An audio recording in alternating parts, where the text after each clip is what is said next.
Good afternoon, brothers and sisters. I hope and I pray you guys are having a blessed Thursday and you're able to count your blessings that you've received today thus far. I wanted to share with you guys a poetry piece that I wrote. Over the past few days, I've been missing someone quite a lot. They've been on my mind recently, actually, and just one thing that I'm struggling with a lot has to do with having that best friend, that one person who is closest to you more than anyone else.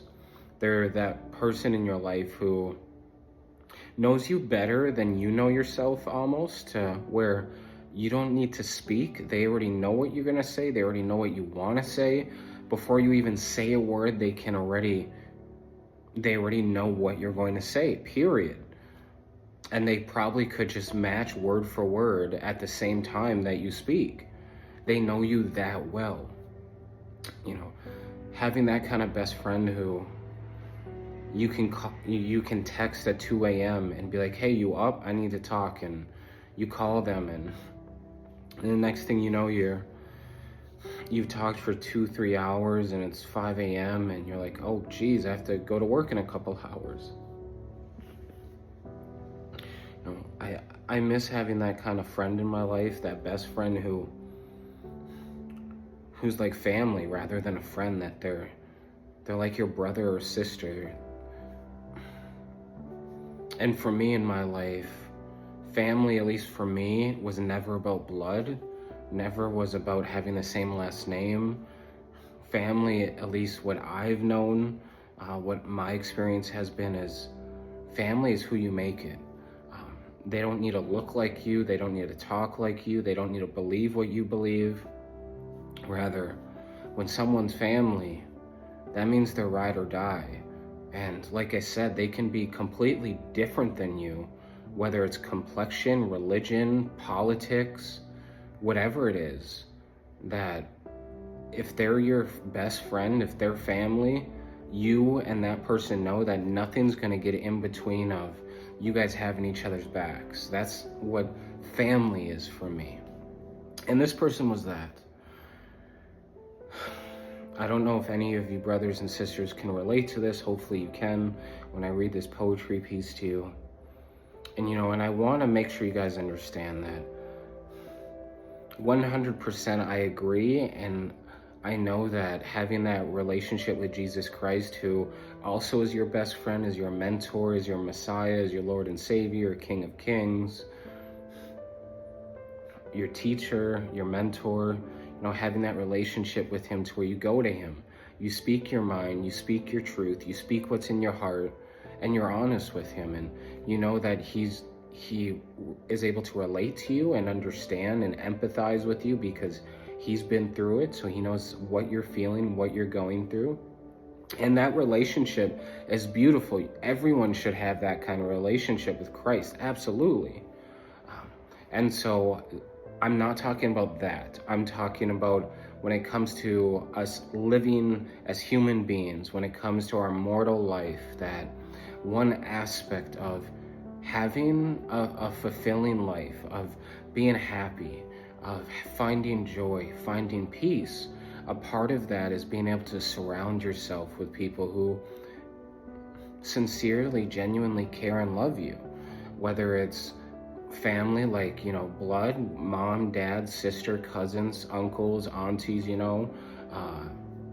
or friends who become family, who become kin. And part of living, part of enjoying life is having those people you can depend on.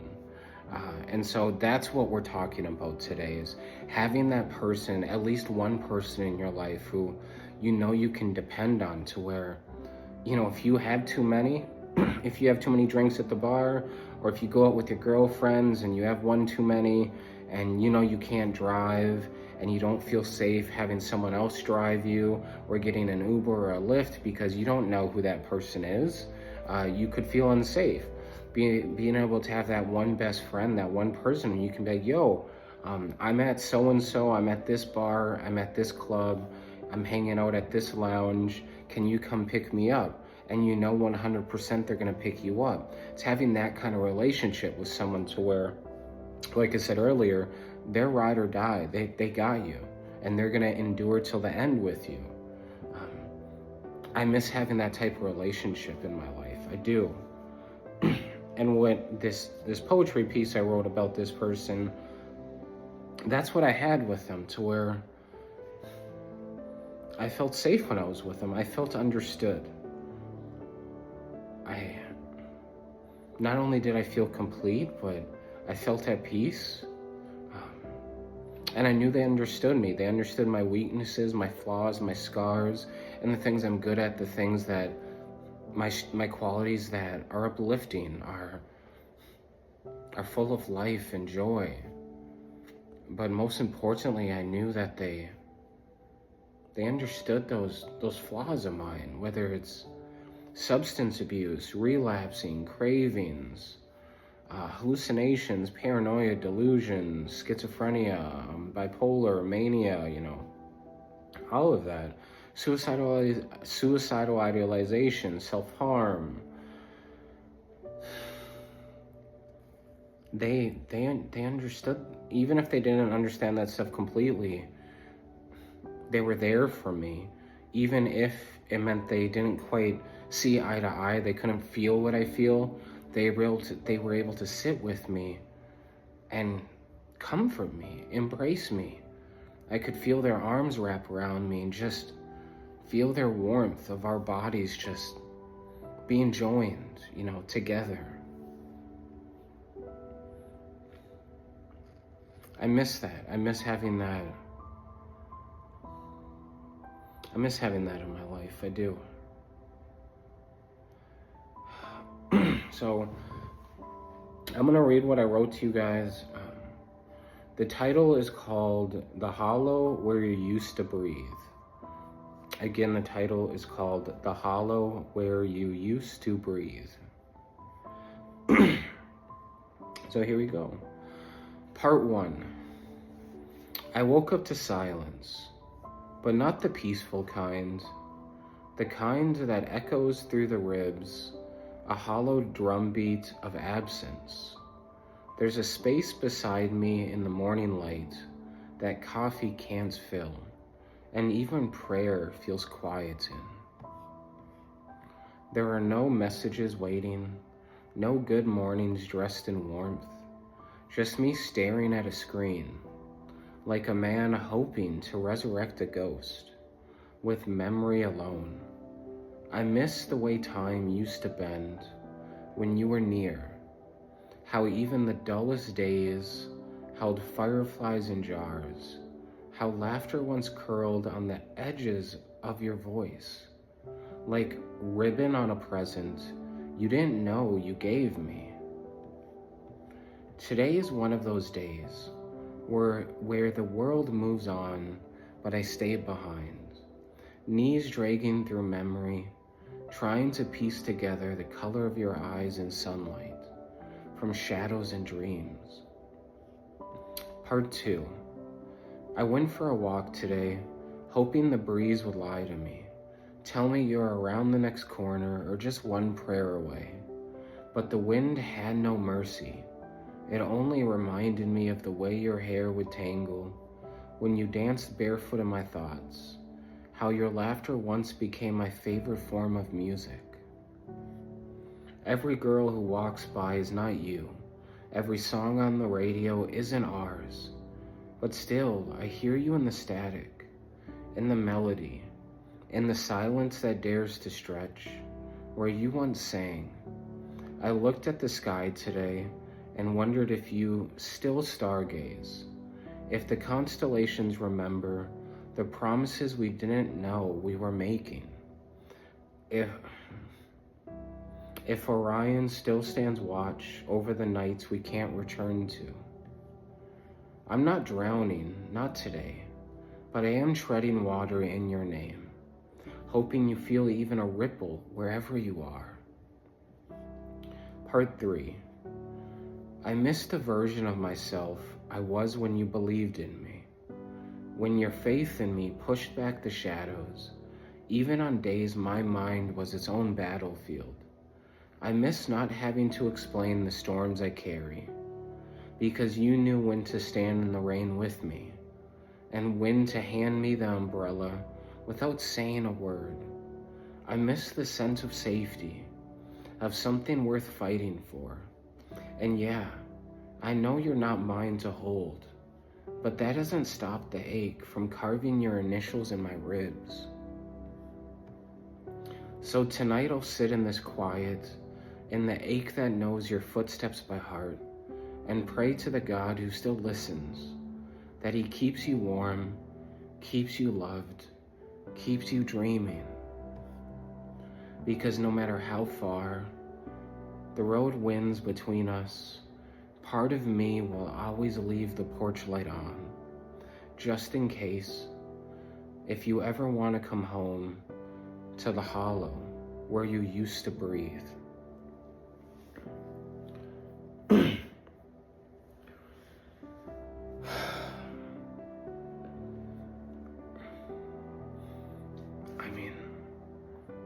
Hopefully, at least one of you can relate to what I'm talking about today, of missing that person desperately.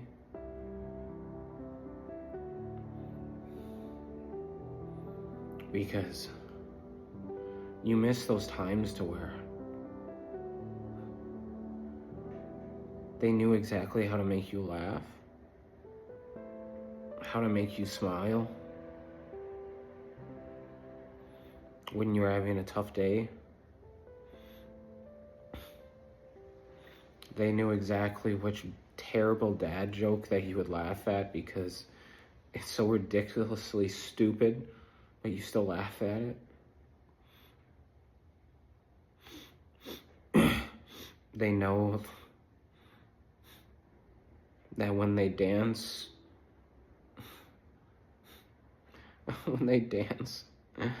like a white person who doesn't know how to dance, that it's makes you laugh.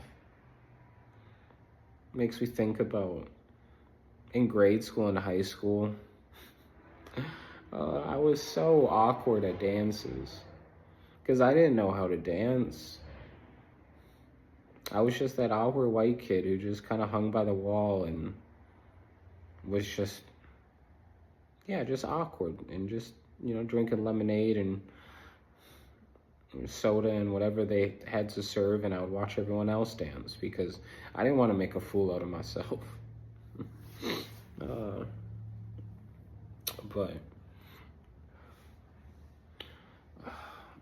I miss them a lot. I do. Because, the tough days now are tougher. They are. They're tougher because I don't have my best friend. I don't have my ride or die with me anymore. I remember nights where we would just stay up and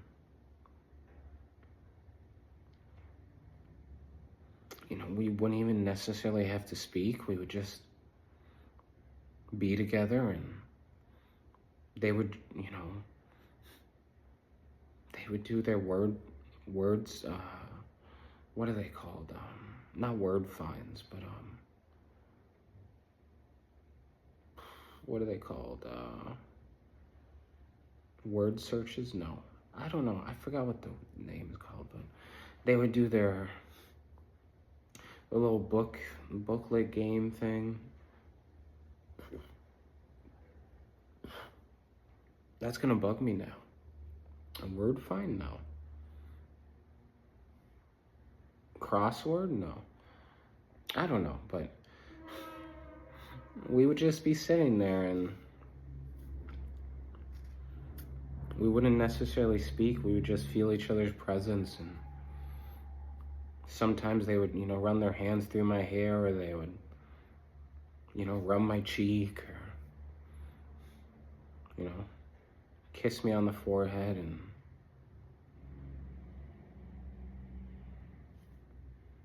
I would feel better.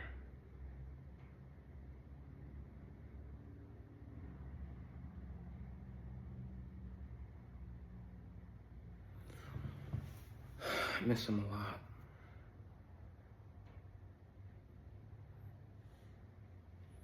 And I know,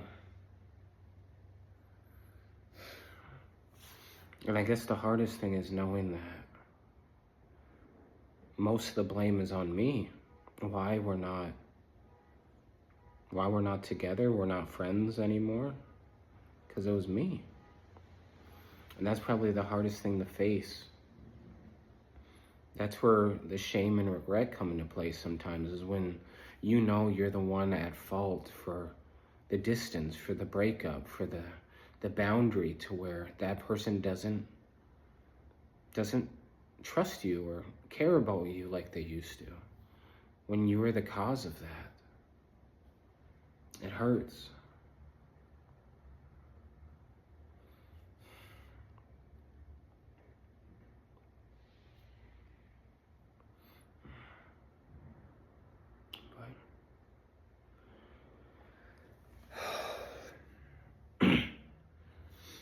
But anyways, I hope and I pray this is relatable to you guys somehow. I'll include the link of this poetry piece in the description of this video. Like I usually do when it comes to me sharing poetry I write. But just wanted to give you guys my thoughts, so.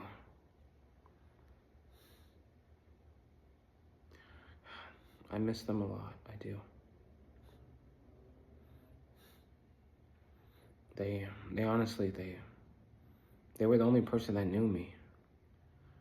They knew what agitated me, what ticked me off, what I would get angry at, the things that would just, my pet peeves, like they knew it all. And they were the only person who could stop me from imploding, from it just going off. Just their presence would settle my nerves, put me a little bit at peace to where I could just simmer down and just find my calm, so I wasn't as short of a fuse as when we weren't around each other. Man,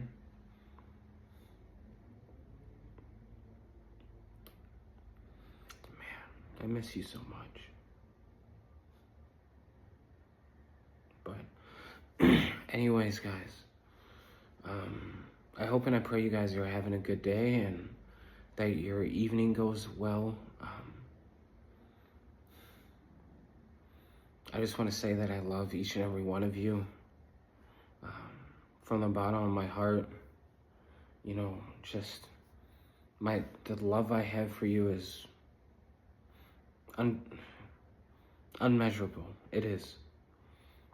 Doesn't matter what country you live in, what religion you are, what faith you practice, what you've done wrong in life, how much you've sinned, what pronouns you use. I don't care about any of that. Really, all that matters to me is, one, that I love you in the way that Christ commands me to love you, which is unconditionally, and part of that is that I preach the gospel to you and hopefully plant that seed that nourishes and that you water and you allow to grow and you get closer to Christ and you start loving and following him. That's what I can hope for. So, you know, we might not see eye to eye, we might not believe the same thing, but just know that I love you so much and that I pray for you every night, no matter who you are on the other side of the screen. I'm praying for you. Just with all of my energy and effort, I pray that you find happiness and joy and peace. And the way to do that is to seek Christ out with all your heart. So, I love you guys so much. Have a blessed evening. Thank you guys. God bless.